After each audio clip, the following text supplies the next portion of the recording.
In today's video, I am going to be breaking down SGA and how he is able to play point guard in the NBA and how he's able to score just so many points as well. Let's get down and let's check out SGA. Okay, so sometimes when you're a point guard, you just need to attack that paint. And what he is doing right here is very good. He's able to attack the gap between these two defenders, and when he does that, he's able to get himself into position to be able to score. Nobody came and tried to play help defense, which allowed the whole entire key to be open. What you're hoping for in this situation as a point guard when you attack that paint early is to be able to collapse the defense, and then you can kick that ball out to shooters on the perimeter. However, if the defense doesn't collapse, you can do exactly what SGA does right here, which is the ability to score at the rim. He was able to score at the rim by being able to go off of almost like a jump stop. He got his feet very wide, which gave him balance. You want to be balanced when you're going up in the air, especially if you've got multiple defenders around you, as he does, and that's why he was able to get that left-hand shot off. This next clip, he gets into outlet position. He gets the outlet from Chet Holmgren, and then after he gets that outlet, he's looking down court, looking for options. He doesn't have any fast options down court, so he passes it back to Chet. Now they go into a two-man game, and this is actually very useful. Now we have to remember that in the NBA, they always want to have, at least right now, quick and early paint touches. If you can get that ball into the paint as early as possible, that's going to collapse the defense, and when you do that, you kick the ball out, you can attack again. Eventually, you're going to have either an open lane to the basket, or you're going to have an open three-point shot. Here, he uses Chet as a screen. He attacks the middle of the paint early.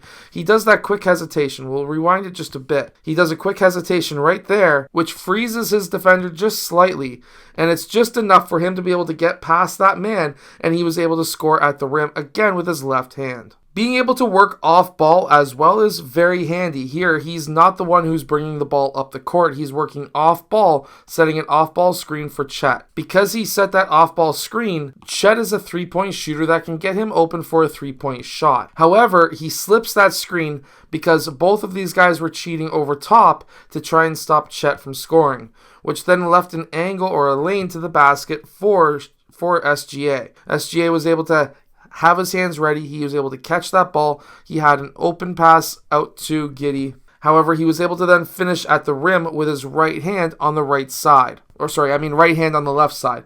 This is important because the rim and his body are going to be disallowing these players, these defenders, to block his shot. However, if he was to go with his left hand instead and his right side of his body would be back, this would give the angle to the basket for these defenders to block his layup. So yes, there is a time and place where you need to use a right hand on the left side so that you can use your body as a shield and the rim as a shield, because if he used his left hand, there would be an open lane to block the shot. He also has patience. A lot of younger players don't have patience. He comes to a jump stop, he goes for a shot fake, he gets these guys up and out of his way, and then because he was able to do that, he then had a wide open layup at the basket. Shot fakes, jump stops into a shot fake is extremely important. We have to learn that as younger players because we can get some easy baskets. By being able to play defense as well, here he's able to get a steal because he anticipated the pass to the low post.